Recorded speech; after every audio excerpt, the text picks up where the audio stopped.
Hey, what's up? Friendly Neighborhood Zax here. I'm sure you noticed the infrequent flux of content not relating to PSO2, but obviously people got stuff to do sometimes.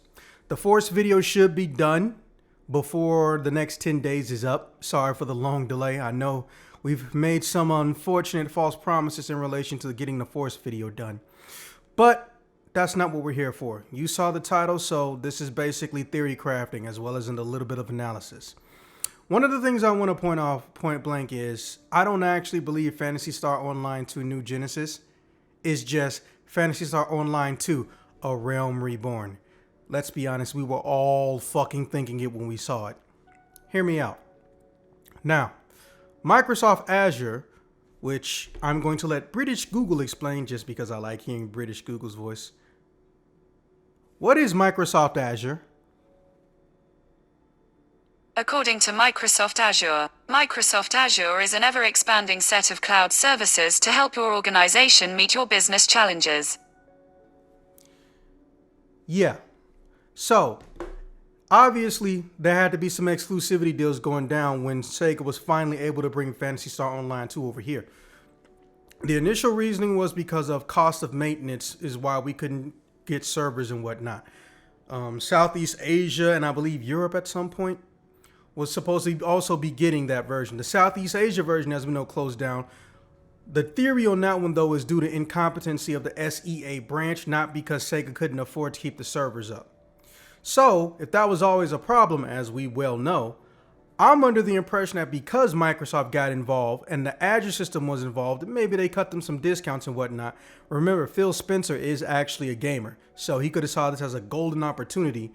Oh, and just so we're clear, no, Phantasy Star Online 2 New Genesis is not exclusive to the Xbone. Switch and PS4 versions have been confirmed to be in production.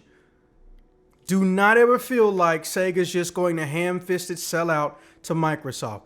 Don't get me wrong. If they want to make an exclusivity deal, that's on them. But I don't ever see them doing that for something like Phantasy Star, whose history is practically on every system but the Xbox. Yes, Universe came out, but let's be honest, of all the systems and all the games, all they ever really got was Universe. Anyways, where was I? Oh, yeah. So here's how I'm looking at it. I'm not sure if you guys remember, but I don't remember his full name, but there was a battle programmer from Phantasy Star Online who they eventually rolled over and put him in charge of Phantasy Star Online 2.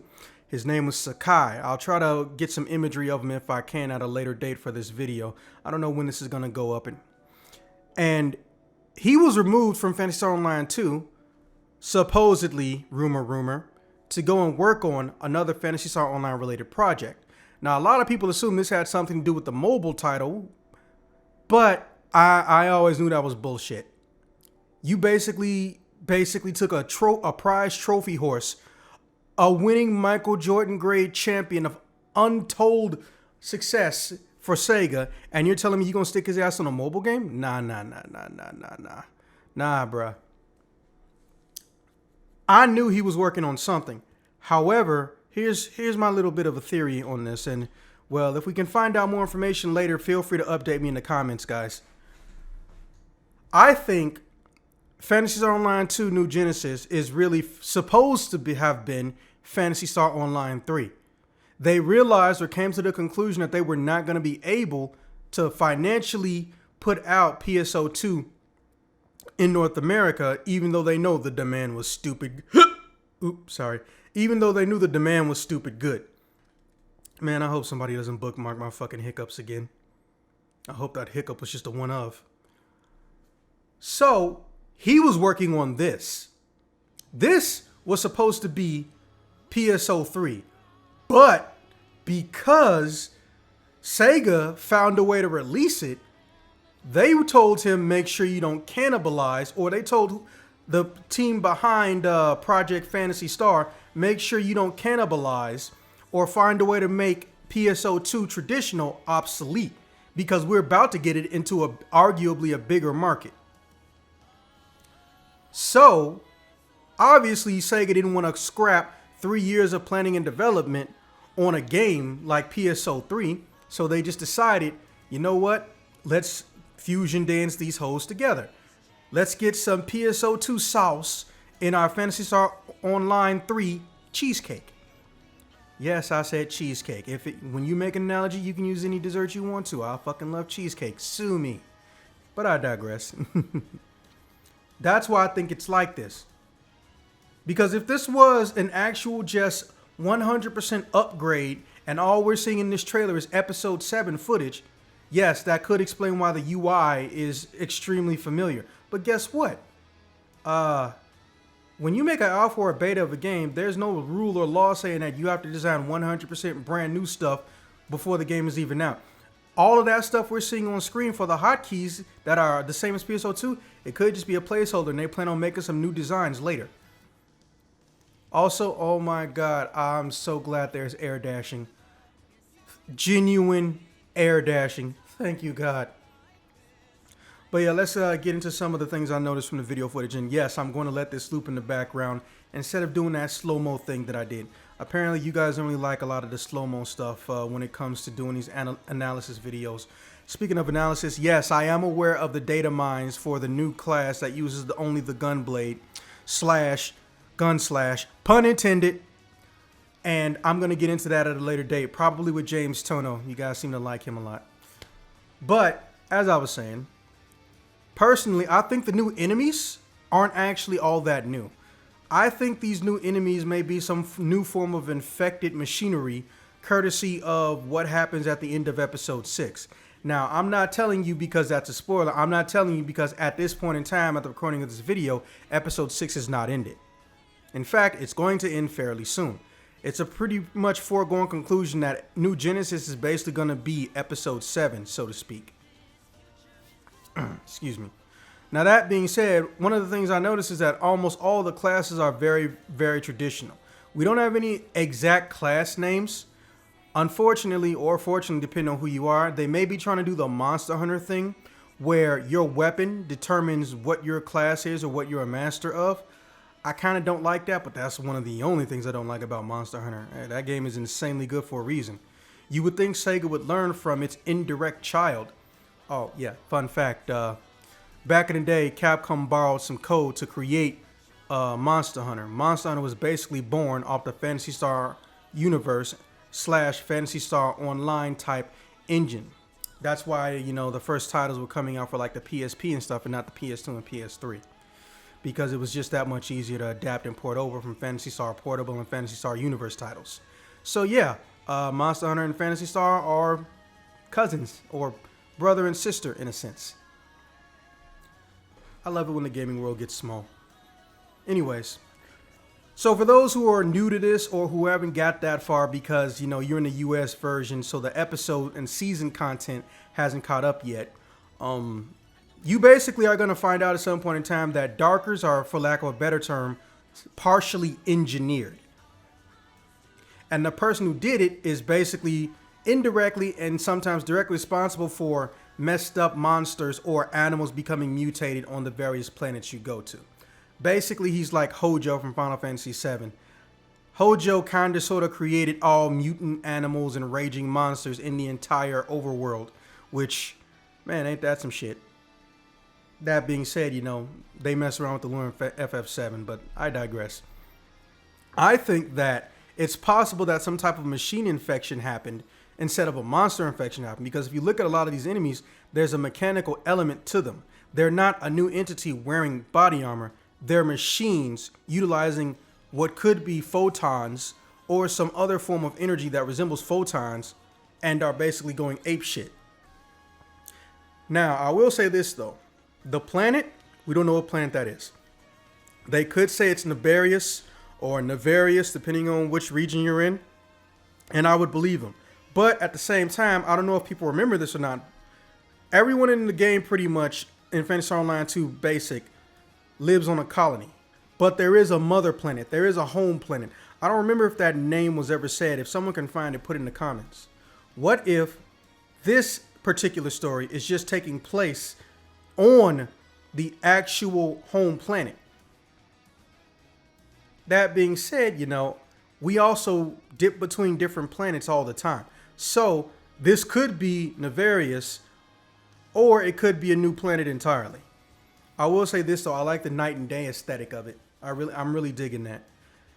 And obviously everyone's gonna say this, so let's just knock it out right now.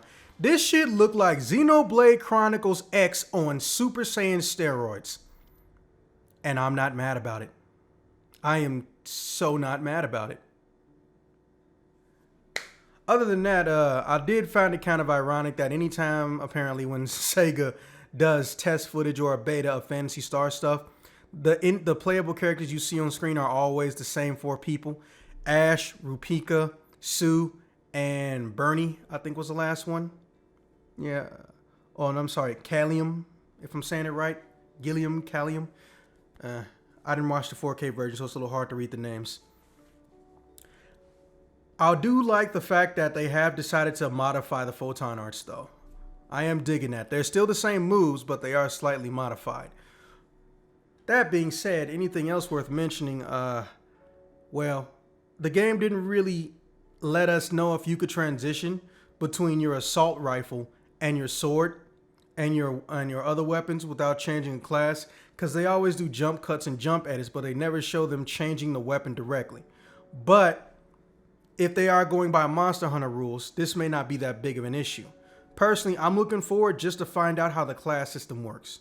They may say that they're going to port everything over and just upgrade the visuals and the combat system, but I don't think we're going to see Hero, Phantom, Etoile, the new Gunblade class, which isn't named yet, day one.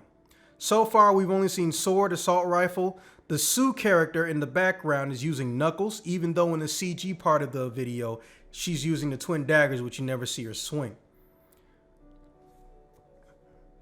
Do I have any other theories for this? No, I think that's about it. I am looking forward to this. I hope this is a early in the year 2021 launch title. I really do.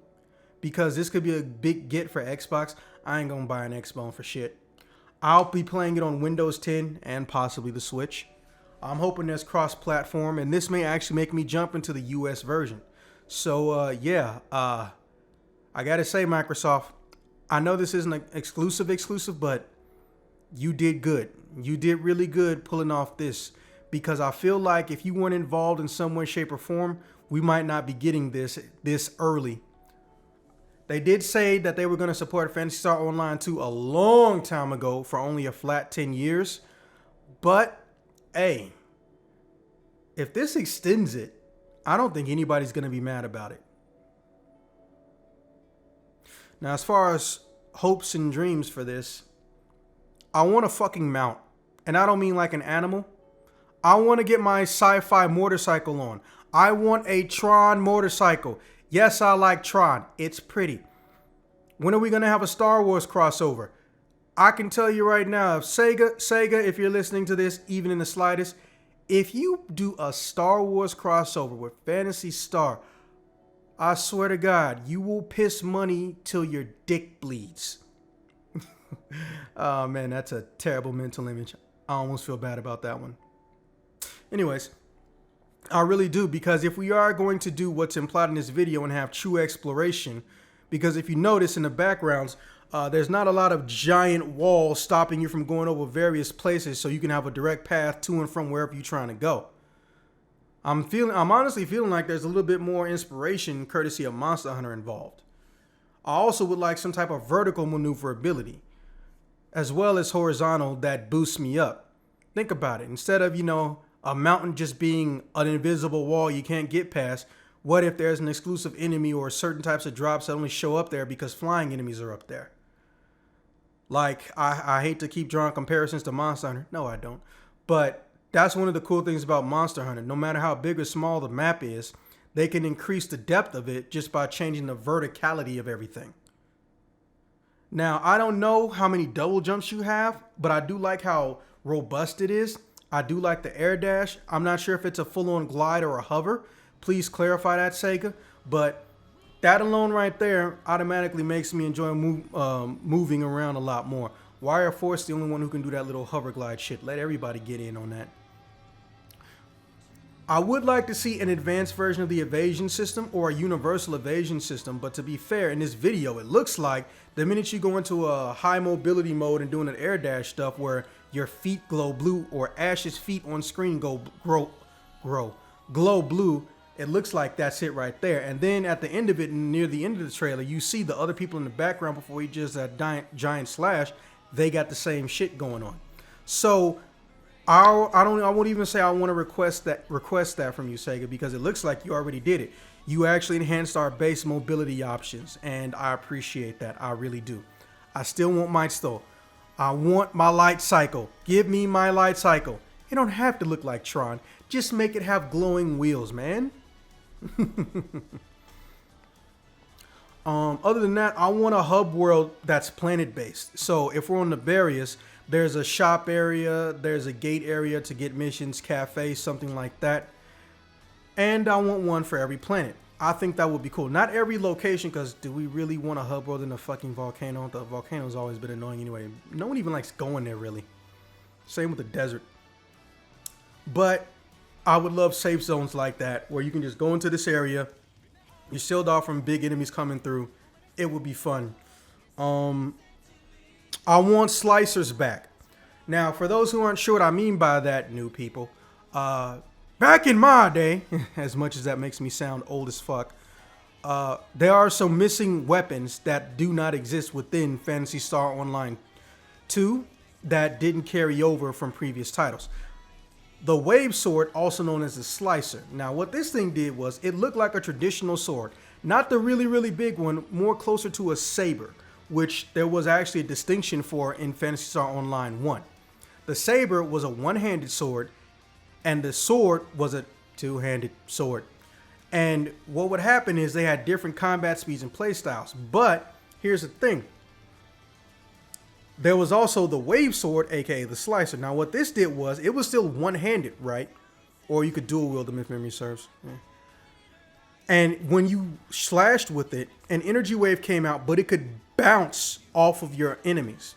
So you could literally be fighting one dude with a sword, and you could hit his brother coming from around the corner, his best friend behind him, and his mama off on the right, even though your character is targeting and aiming at the first guy. Yes, it would be reduced damage, but guess what? It didn't matter. The goal is to do damage to a mob.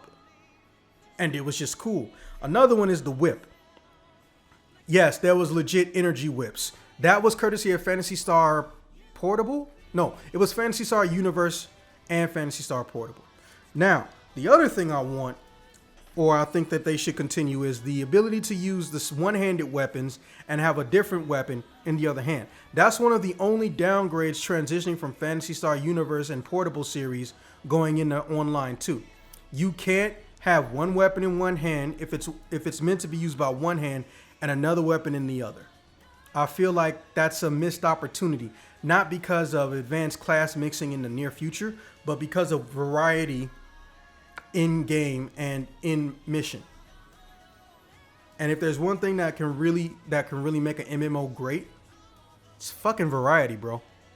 Imagine being able to use one dagger in one hand and you got a handgun in the other. Now, see, in Phantasy Star Universe in the Portable series, there was a photon art for the weapon on the left, photon art for the weapon on the right. There wasn't photon arts for if you have both weapons at the same time. They can do that now. Actually, I kind of want to, hell, I even want to see it in Devil May Cry. Why is there Trickster over here by itself and Royal Guard over here by itself? Why not put them together? Trick Guard. Or tell you what, go put Gunslinger and Trickster together. Trick Slinger. You can dodge and shoot at the same time. Just, I like it when you fuse things together in case it wasn't obvious. Also, I would like a new class or a class that is reminiscent of the Beast type classes that have been in the game franchise of Phantasy Star since like the 80s. These mugs could transform into a bigger monster. Also, I want mags to become more important, and no, I don't mean stat-wise. Back in the day in Phantasy Star Online, your mag had a special ability we all know. They were called mag summons, mag blast. You choose your poison, they do the same thing. But they were like screen clearing nukes, and when you pulled them off, it was actually worth doing. But the more they grew the game past expansion or season 1, the less relevant those things were, and I kind of hated that, because even in the game's original tutorial, they built up the mags as an end-all be-all. If you're in a pinch, pull this out. But if you really stop and think about it, that stops being true as early as level 40. I don't know many people who got bailed out of a situation because they pulled out their mag summon. And then when they put in the beast transformations, or I'm sorry, darker transformations, later on in the game, once you hit a certain level, I was like, oh, okay, cool, that harkens back to the beast, but it's not the same thing. There's a difference between a genuine transformation state and, well, for lack of a better term, a double trigger. That being said, I can understand if they want to keep the darker transformations, though. That's the closest we get to an actual beast species. It's better than nothing, not gonna lie. Oh yeah, and the final thing is, even though the assault rifle is meant to shoot multiple bullets, I want more gun variety and I want more force weapon variety. Even though I'm not gonna play the force weapons, hey, I still support you guys having variety too. The assault rifle, even though it's called an assault rifle, has the ability to shoot a sniper rifle style bullet, even though you can't go into a zoomed in mode. It can shoot in a shotgun type bullet, even though, you know, you can't turn it and convert it into a shotgun, even though shotguns were in a previous title. And it can shoot missiles, but it's not technically a grenade launcher, because grenade launcher is its own thing. You basically took bits and pieces of what already existed, and instead of making them their own thing, you did that. The shotgun needs to have its day. The shotgun could be the middle ground between the launcher, which is mob damage, slow rate of fire, and the assault rifle, which is single target damage, depending on the photon art, obviously, and possibly piercing damage and pierce other targets as well. Don't just have one photon art. In fact, if you don't even have to do that. What if you just gave the assault rifle different modes? Okay, here's assault rifle mode. Here's 4 or 5 photon arts that work for here. Oh, boom, hit the shift action or weapon action. It's a shotgun now. Here's 3 or 4 photon arts that only work when this thing is in shotgun mode. Oh yeah, and dual wielding. Oh my god, I love dual wielding.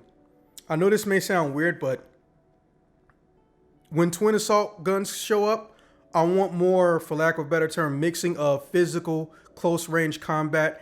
I'm one of those people who enjoy John Woo films and gun fu type stuff. So when I see somebody dual wielding guns and they still hit you with the back of the gun, their elbow, and kung fu drop kick you, I'm all for it. So if possible, Sega, you know, add more photon arts to everybody's repertoire. And plus, if you stop and look at them, it's very, very, very uneven. And not just for the advanced classes. There's no 1-to-1 ratio situation going on. Different classes have different amounts. The advanced class have a different amount, even with the shift actions of other ones. When the katana came out, man, the variety of how you could fight with it was insane compared to the variety of how you could use the sword. Other than that, I would like it, if possible. One final weapon. I want claws to return. But Zax, they have knuckles. They're the same thing. No, they're not. Okay, wired lances, which I don't know how it got that name, is basically a dagger on a string, or some people think it's a claw on a string. Why not just have the original claws back? Knuckles, fine, you can keep the knuckles. You want to be a boxer type character? Go for it. But claws can be put back in the game, but to make them more unique and diverse, put them on the feet. But Zax, there's jet boots for that. I was like, well, yeah, that's kind of my point. I want jet boot claws or claw jet boot hybrids. What would you call a weapon like that exactly? I don't know. Foot blades? Foot blades doesn't seem sexy, so to speak. But yeah, if I can get crossover photon arts, you know, oh, I got a handgun in one hand and I got my sword in the other. Okay, here's a move where I rapidly stab and turn on auto fire on my gun at the same time. So many things you can do, Sega, and I look forward to seeing what you come up with. Also, I would like it if every class had some form of a parry technique, not just Hero, Braver, Phantom, and Etoile.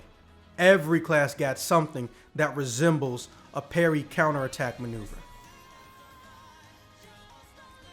But yeah, other than that, I'm looking forward to this game so fucking hard. I know I predicted this happening maybe 4 or 5 years ago. Also, 20 minutes before I found out it existed, I'll try to put a screenshot up. Shout outs to Gabby Noctis for giving me the link. But yeah, I really want to see this happen. Oh yeah, and I also want Earth to be a planet. Legit. Not just, oh, here's Las Vegas Casino. No. I want to be able to just explore Earth. I don't care if it's New Zealand, grassy fields and mountains. I don't care if it's deep city Chicago. I don't care if it's the barren deserts in California. I want to be able to go to Earth in this game. And Star Wars crossover. But nothing from the Kathleen Kennedy shit. I hear people fucking always bitching about Kathleen Kennedy fucking up Star Wars. I've never seen a Star Wars movie, but even I know Phantasy Star Online 2 needs to cross over with Star Wars at some point. Alright, see you guys in the next one.